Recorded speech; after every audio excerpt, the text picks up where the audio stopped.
Hello everyone, welcome back to Spararia YouTube channel.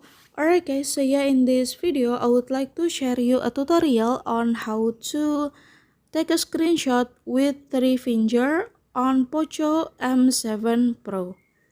Alright guys, so yeah, if you are still taking a screenshot by pressing the volume button and the power button at the same time, then you should leave this method, because I will give you a more easy tutorial on how to screenshot with 3 fingers, so that you don't have to bother pressing the button when you want to take a screenshot.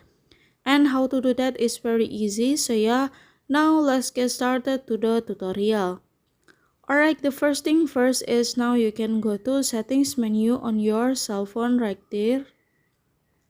And then now you can scroll down again and then go to additional settings. And then after that now you can go to gesture shortcut and go to take a screenshot, and you can activate slide 3 fingers down and you can do this. So yeah, it works guys, and here's the tutorial. Thank you so much for watching and see you on the next video.